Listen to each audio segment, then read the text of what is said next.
और अब आपको भोपाल लेकर चलते हैं, जहां गृह मंत्री अमित शाह संबोधित कर रहे हैं। मंत्री जी और उपस्थित सभी पत्रकार, छायाकार और प्रेस मीडिया के सभी भाइयों बहनों, आप सभी का स्वागत है। मुझे कोई संबोधन नहीं करना है, कुछ डिटेल देने का मैं प्रयास करूंगा। वैसे आप सब लोग ये सारी चीजों से अवगत हैं, परंतु किस होलिस्टिक अप्रोच के साथ हमने एक बीमारू राज्य को देश के सबसे विकसित राज्यों में 20 साल में पहुंचाने का प्रयास किया है, और आगे आजादी के अमृत काल के समय में क्या दृष्टिकोण लेकर मध्य प्रदेश को भारतीय जनता पार्टी आगे ले जाना चाहती है।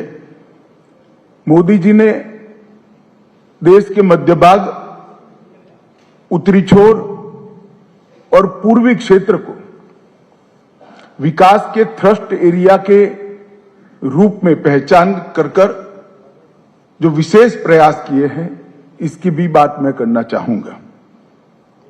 मित्रों, मध्य प्रदेश राज्य का गठन 1956 में हुआ।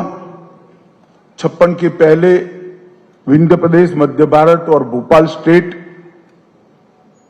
वहां पर भी कांग्रेस का शासन था, और 50 से 2003 तक 53 वर्ष में 6-7 साल छोड़कर पूरा समय कांग्रेस का शासन रहा। मैं इसलिए बताना चाहता हूं कि आज जो लोग दावे कर रहे हैं, उनको सबसे पहले ये 53 साल का विकास का हिसाब देश की जनता के सामने, मध्य प्रदेश की जनता के सामने रखना चाहिए। कांग्रेस के शासन में 53 साल में मध्य प्रदेश को क्या विरोध मिला? तो एक बीमारू राज्य का विरोध मिला। 1980 के दशक में एक जाने माने आर्थिक विश्लेषक श्री आशीष बोस ने राजीव गांधी जी को एक पेपर प्रस्तुत किया था।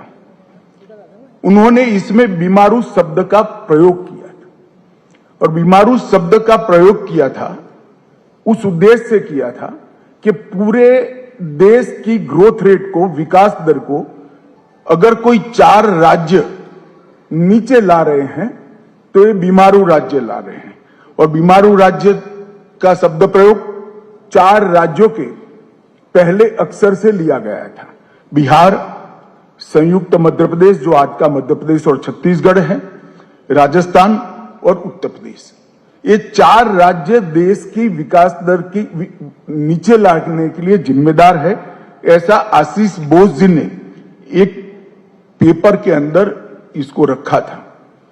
और तब यूनाइटेड नेशंस और अंतर्राष्ट्रीय सभी विकास दर के मानांक तय करने वाली सभी एजेंसियों में ये 4 राज्यों को राइट ऑफ स्टेट कर उल्लेख किया जाता है कि इसमें कुछ सुधर ही नहीं सकता है।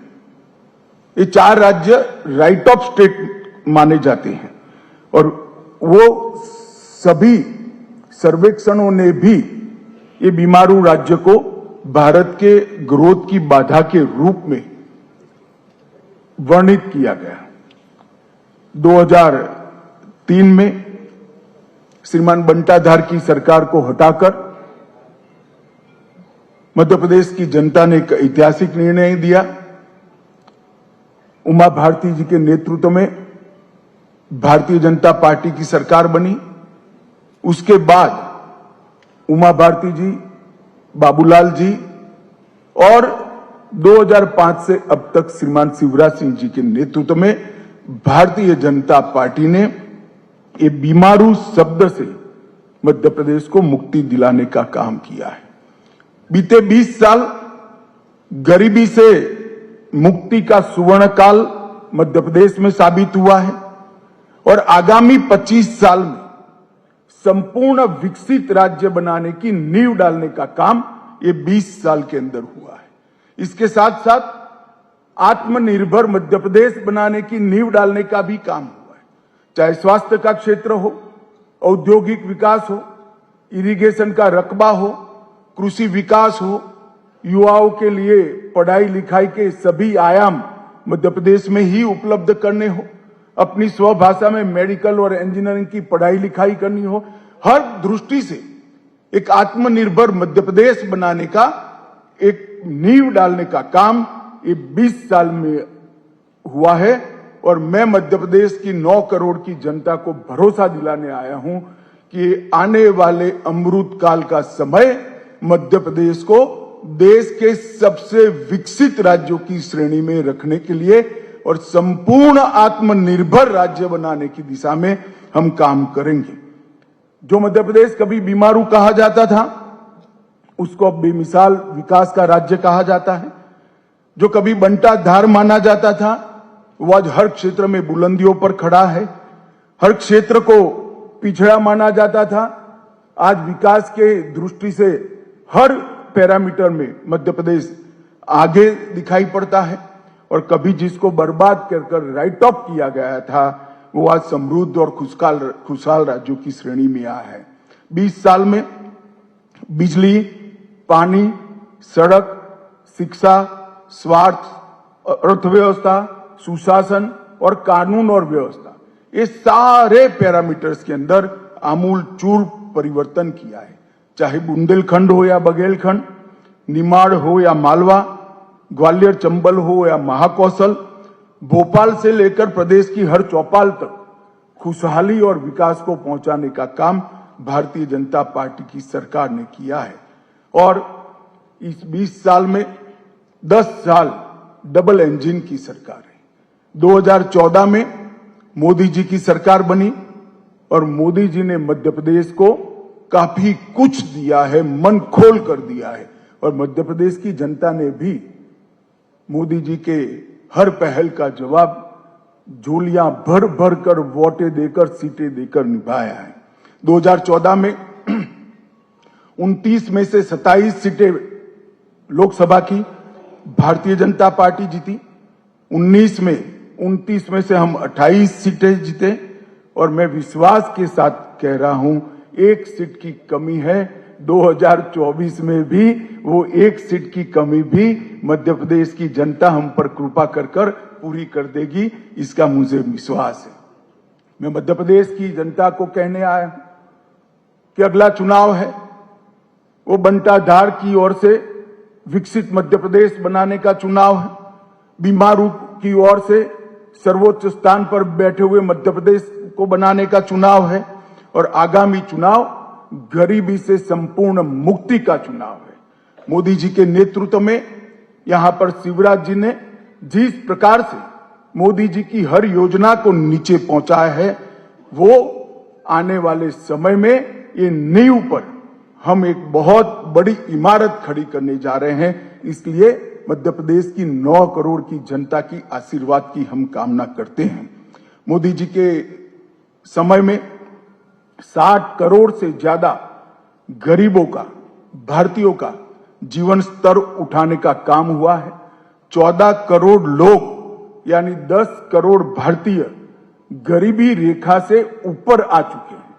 और आजादी के बाद ऐसा समय कभी नहीं आया कि एक 10 साल के समय में 10% लोग, आबादी के 10%, गरीबों के नहीं कहता, गरीबों की गिनेंगे तो 15%, 10% लोग गरीबी रेखा के ऊपर आए हैं। और इसीलिए मोदी जी को गरीब कल्याण का पुरोधा मानते हैं गरीब।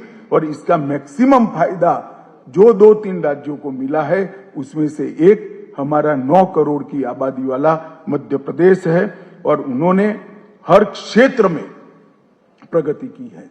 मध्य प्रदेश सरकार ने शिवराज जी के नेतृत्व में, हमारे अगले 2 मुख्यमंत्रियों के नेतृत्व में, मगर बड़ा कालखंड शिवराज जी का है, शिवराज जी के नेतृत्व में ढेर सारे परिवर्तन करे।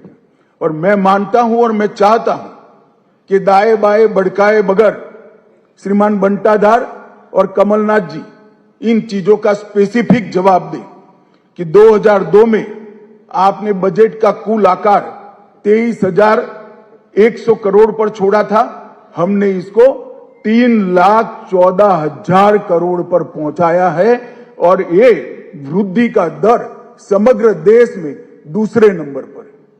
इसका जवाब कांग्रेसियों ने देना चाहिए। प्रदेश का शिक्षा का बजट 2456 करोड़ से 38,000 करोड़ पर पहुंचा है।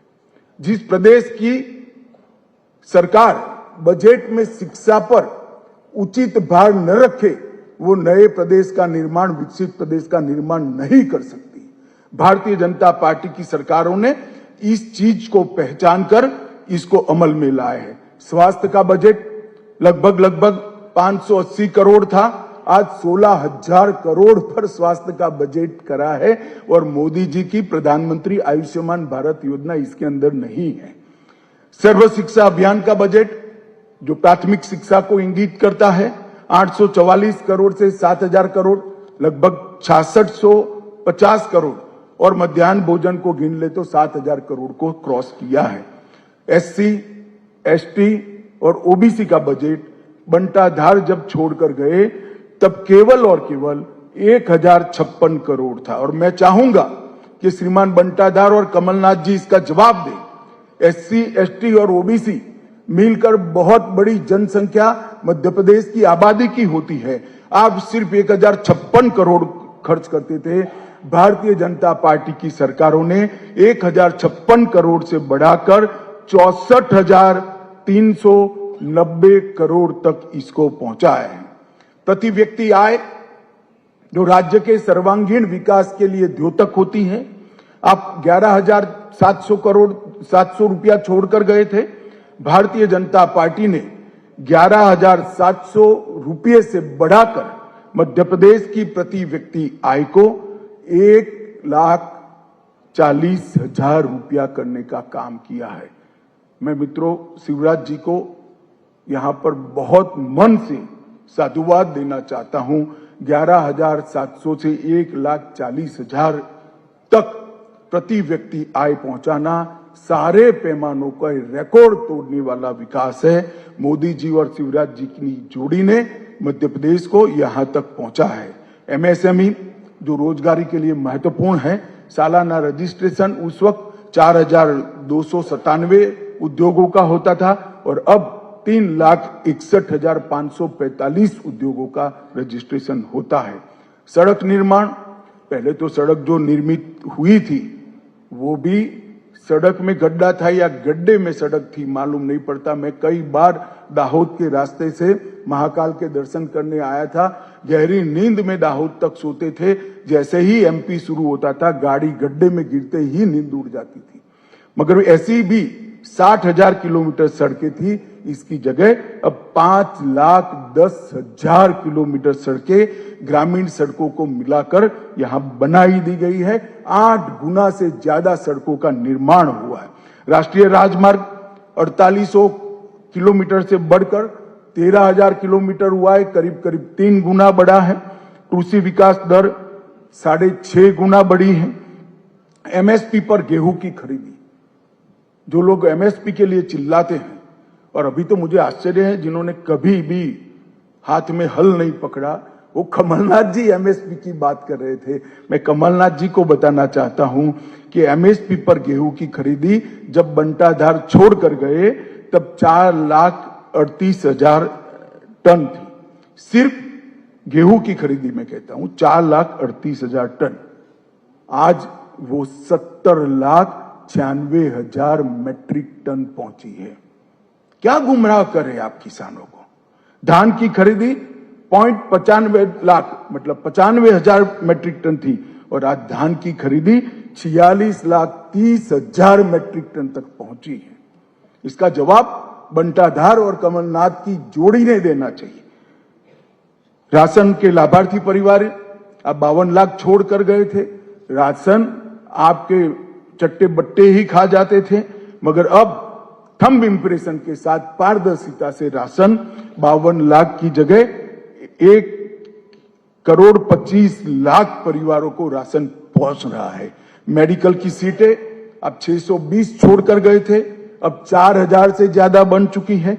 एकलव्य आदर्श विद्यालय जो आदिवासी बच्चों के रेसिडेंस स्कूल का कंसेप्ट है, एक भी नहीं बना आपने 53 साल में।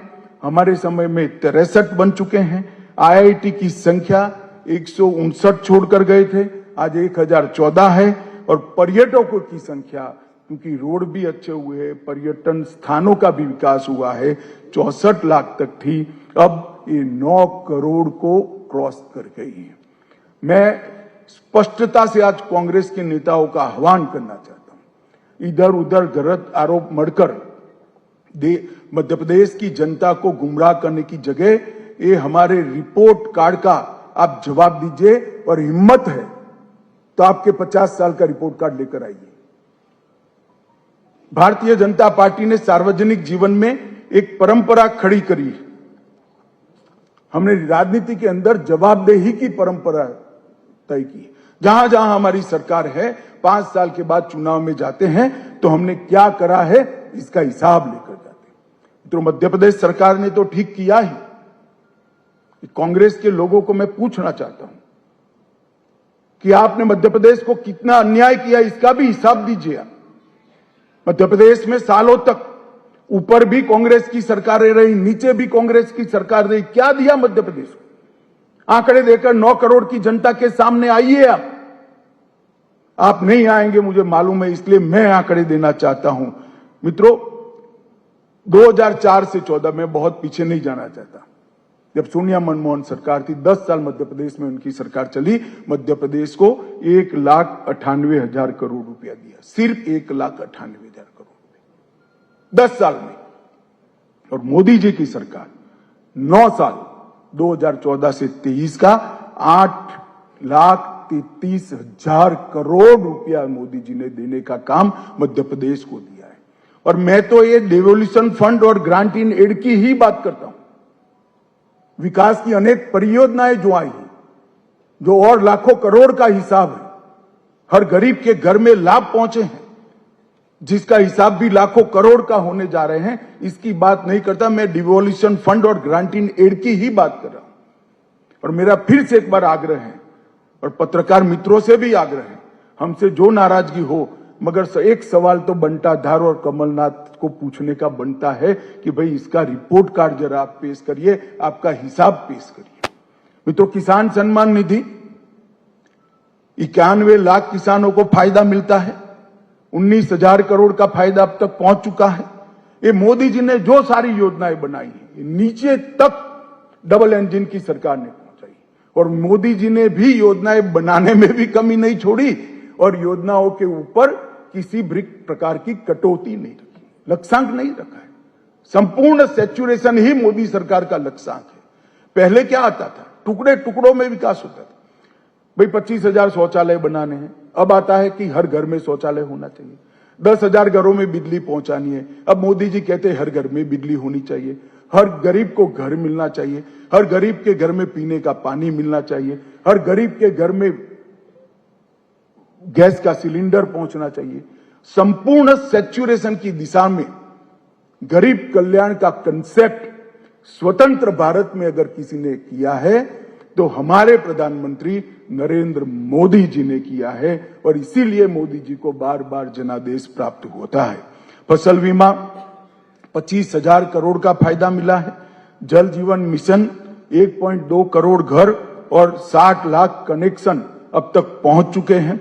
आयुष्मान भारत योजना लगभग 3.6 करोड़ लाभार्थी हैं, इसमें से 30 लाख लाभार्थियों ने अपने ऑपरेशन करा चुके हैं। लगभग 80 लाख शौचालयों का निर्माण पूरा हो चुका है। अन्न योजना लगभग 1.2 करोड़ कार्ड में 5.1 करोड़ लाभार्थियों को प्रति व्यक्ति प्रति माह 5 किलो अनाज फ्री ऑफ कॉस्ट दे दिया जा रहा है। लगभग 10,87,000 गैस के सिलेंडर बांटे हैं, जिसमें से 1,20,000 SC और ST है। प्रधानमंत्री आवास योजना 42 लाख लोगों को घर दिया गया है। संस्थाएं भी दी है। भारतीय सूचना प्रौद्योगिकी संस्था IIIT, राष्ट्रीय डिजाइन संस्था NID भी देने का काम किया है। राष्ट्रीय राजमार्गों के निर्माण में 4,000 किलोमीटर के नए राजमार्ग दिए हैं, जो कांग्रेस के कुल शासन से ज्यादा हैं। लगभग 5400 अरब रुपये से तैयार होने वाली दिल्ली मुंबई औद्योगिक कॉरिडोर, इसमें इंदौर शहर को शामिल किया गया है। 31,000 करोड़ की लागत से 906 किलोमीटर लंबा नर्मदा एक्सप्रेसवे का विचार किया है।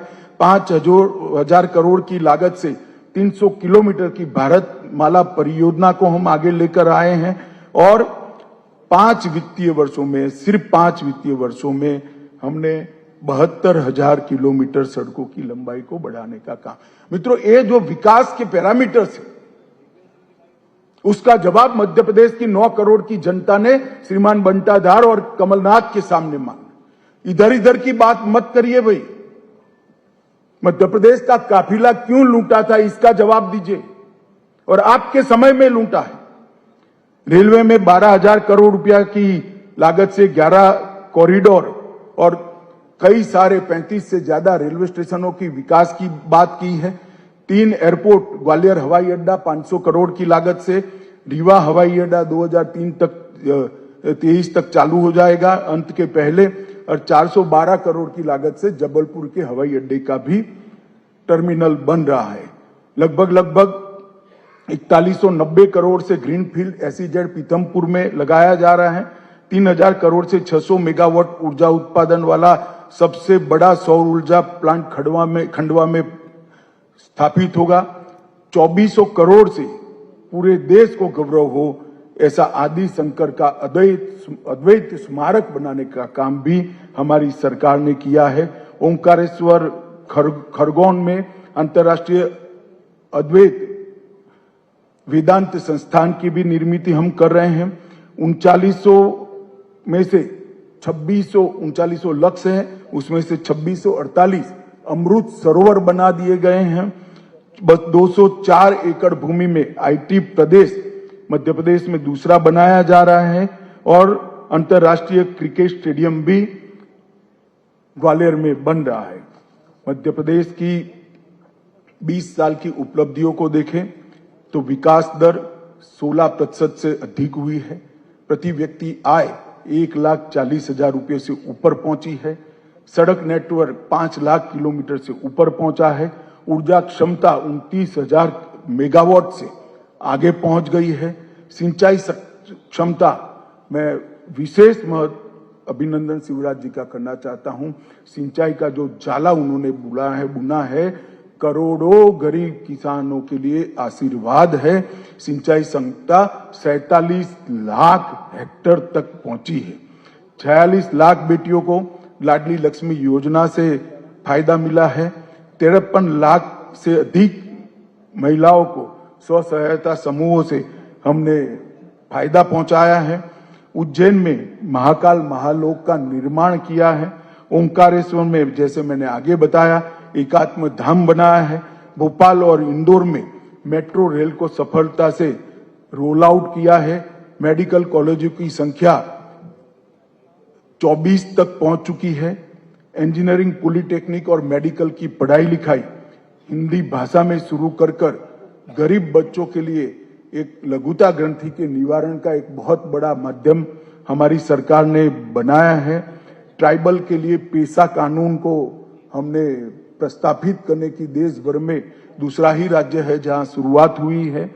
गरीबों ट्राइबल्स के सम्मान के लिए हमने स्वतंत्रता संग्राम संग्रहालय से लेकर कई बड़े बड़े स्थानों पर हमारे प्रातस्मरणीय ट्राइबल नेताओं के नामों को जोड़ा है और आज देश में सबसे बड़े फेवरेट इन्वेस्टमेंट डेस्टिनेशन के रूप में मध्य प्रदेश चिन्हित हो चुका है।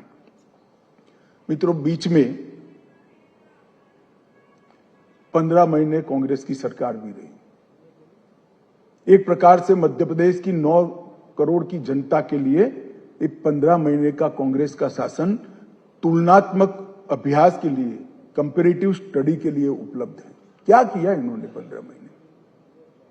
और मैं फिर से कहता हूं, श्रीमान बंटाधार और कमलनाथ ने इधर उधर की बात करे बगैर इसका जवाब देना चाहिए। आपने, मोदी जी और शिवराज जी ने जो गरीब कल्याण की योजनाएं चालू की थी, सब योजनाओं को या तो बंद कर दिया या इसका पोषण करना बंद कर उसको लंगड़ी कर दी। गरीब कल्याण की पूरी हमारी मूवमेंट को कांग्रेस ने लंगड़ा करने का काम किया, अपाहिज करने का काम किया। और ये कमलनाथ जी की सरकार को सोशल मीडिया वाले करप्शन नाथ की सरकार कहने लगी। इस प्रकार का काम हुआ। इस्तीफे की 15 मिनट पहले कभी कोई मुख्यमंत्री साइन नहीं करता। 63,000 करोड़ के मोबाइल का घोटाले के आरोप पर साइन हुआ। 350 करोड़ का मोजरबेर घोटाला हुआ। 24 करोड़ का अगस्ता वेस्टलैंड घोटाले से वो जुड़े हुए हैं। 600 करोड़ के इफ्को घोटाले के से जुड़े हुए हैं। 25,000 करोड़ के कर्ज माफी में भी ढेर सारे घपले हुए हैं। 1178 करोड़ बोनस में भी वादे को नहीं निभाया गया। सहरिया, भरिया और बेगा समुदाय की महिला को आहार अनुदान योजना जो शुरू की थी उसको भी बंद कर दिया और 800 से ज्यादा ट्रांसफर कर फिर से एक बार मध्य प्रदेश में ट्रांसफर इंडस्ट्री बड़े पैमाने पर लगाने का काम एक कमलनाथ सरकार ने किया था। उन्होंने अपने 1.5 साल का 15 महीने की शासन का जवाब मध्य प्रदेश की जनता को जरूर पॉलिटिकल वेंडेटा को तहसील तक पहुंचाने के अलावे उन्होंने कुछ नहीं किया। गरीब कल्याण की योजनाओं को बंद करने के अलावे कुछ नहीं किया।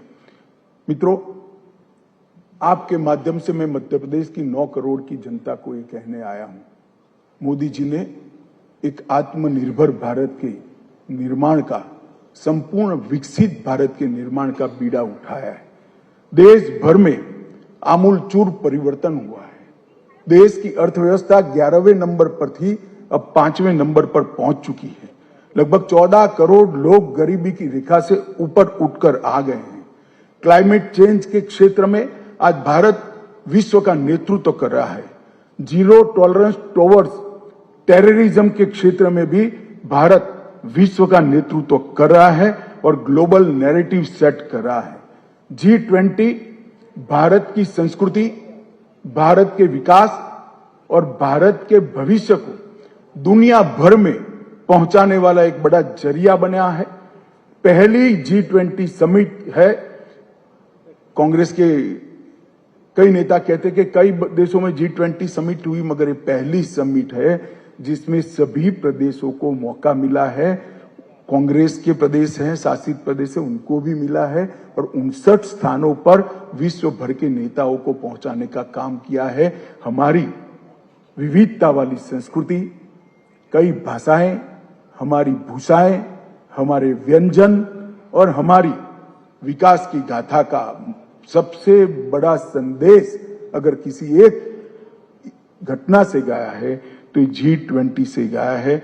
और 14 देशों ने ये 9 सालों में 14 देशों में जो विश्व का रिकॉर्ड है, किसी भी नेता को, किसी भी राष्ट्राध्यक्ष का सम्मान दुनिया के 14 देशों ने अपने सर्वोच्च सम्मान से नहीं किया है। हम सब के लिए गर्व की बात है, नरेंद्र मोदी जी को 14 देशों ने अपने सर्वोच्च सम्मान से सम्मानित किया है। ये 14 देशों ने जो सम्मान किया है वो नरेंद्र मोदी जी या भारतीय जनता पार्टी का सम्मान नहीं है। ये नरेंद्र मोदी व्यक्ति का सम्मान नहीं है। ये 14 देशों ने जो सर्वोच्च सम्मान दिया है वे भारत की विकास की गाथा को दिया है। भारत की 140 करोड़ की जनता का सम्मान विश्व के 14 करोड़ देशों ने दिया है। आजादी के बाद ऐसे 10 साल शायद ही आए होंगे और मोदी जी ने एक संकल्प लिया है, जल्द ही हम विश्व में तीसरी अर्थव्यवस्था बनकर उभरेंगे। 5 ट्रिलियन अमेरिकी डॉलर की अर्थव्यवस्था हम बनेंगे। 2047 तक संपूर्ण आत्मनिर्भर और विकसित राष्ट्र भी बनेंगे और नए भारत का निर्माण भी करेंगे। और कांग्रेस ने इतने सालों में क्या किया, मैं कुछ घोटाले आपको जरूर बताना चाहता हूं। श्रीमान बंटाधार ने इसका जवाब देना चाहिए, कमलनाथ ने इसका जवाब देना चाहिए। जब जब आपको शासन मिला, घोटाले के अलावे आपने कुछ नहीं किया। आपने बोफोर्स को घोटाला किया, 2G स्पेक्ट्रम का घोटाला किया, सत्यम का घोटाला किया, कॉमनवेल्थ गेम का घोटाला किया, कोयले का घोटाला किया, चॉपर का घोटाला किया, टाटा ट्रक का घोटाला किया, टेट्रा ट्रक का घोटाला किया, वोट के बदले नोट का घोटाला किया, आदर्श हाउसिंग का घोटाला किया, नेशनल हेराल्ड का घोटाला किया, DLF घोटाला किया, चारा घोटाला किया, खाद्य सुरक्षा बिल का घोटाला किया, गाजियाबाद प्रोविडेंट फंड का घोटाला किया, हर्षद मेहता का शेयर बाजार का घोटाला किया, हसन अली का हवाला कांड किया, आईपीएल का घोटाला किया, एलआईसी हाउसिंग का घोटाला किया, मधु कोड़ा कांड किया, राफेल लड़ाकू विमान की खरीदी में घोटाला किया, फायर प्रॉन सबमरीन का घोटाला किया, मंदिर कलेक्शन का घोटाला किया और वॉक्सवैगन इक्विटी का घोटाला किया। भाई जरा अपने गिरेबान में झांक कर देखो और ये 24 घोटाले जो मैंने किए हैं, नाम दिए हैं, वो 24 घोटालों को आपने मध्य प्रदेश की जनता को और देश की जनता को जवाब देना है। मित्रों, मोदी जी के नेतृत्व में आज भारत कई क्षेत्रों में नंबर 1 पर पहुंचा है। डिजिटल लेन देन में नंबर 1, एलईडी बल्ब वितरण में नंबर 1, सबसे बड़े स्वच्छता कार्यक्रम में नंबर 1, टीकाकरण में नंबर 1, दाल उत्पादन में नंबर 1, दूध उत्पादन में नंबर 1, जूट उत्पादन में नंबर 1, बाजार उत्पादन में सबसे पहले और सबसे अधिक रेल इंजन बनाने वाला देश अगर कोई है तो हमारा भारत है। 2 नंबर पर मोबाइल, सीमेंट, स्टील, कॉटन, चाय और स्टार्टअप में नंबर 3 और मोटर व्हीकल में भी नंबर 3। आप मुझे ये पूछेंगे कि ये सारा भारत का यहां क्यों गिना रहे हैं? मैं इसलिए गिनाना चाहता हूं कि अगले 5 साल के लिए मध्य प्रदेश की जनता ने फैसला करना है, मध्य प्रदेश की जनता ने निर्णय करना है। इस 24 घोटालों की सूची में मध्य प्रदेश को शामिल होना है या नंबर 1 और नंबर 2 बनाने वाली सूची में मध्य प्रदेश को शामिल होना है।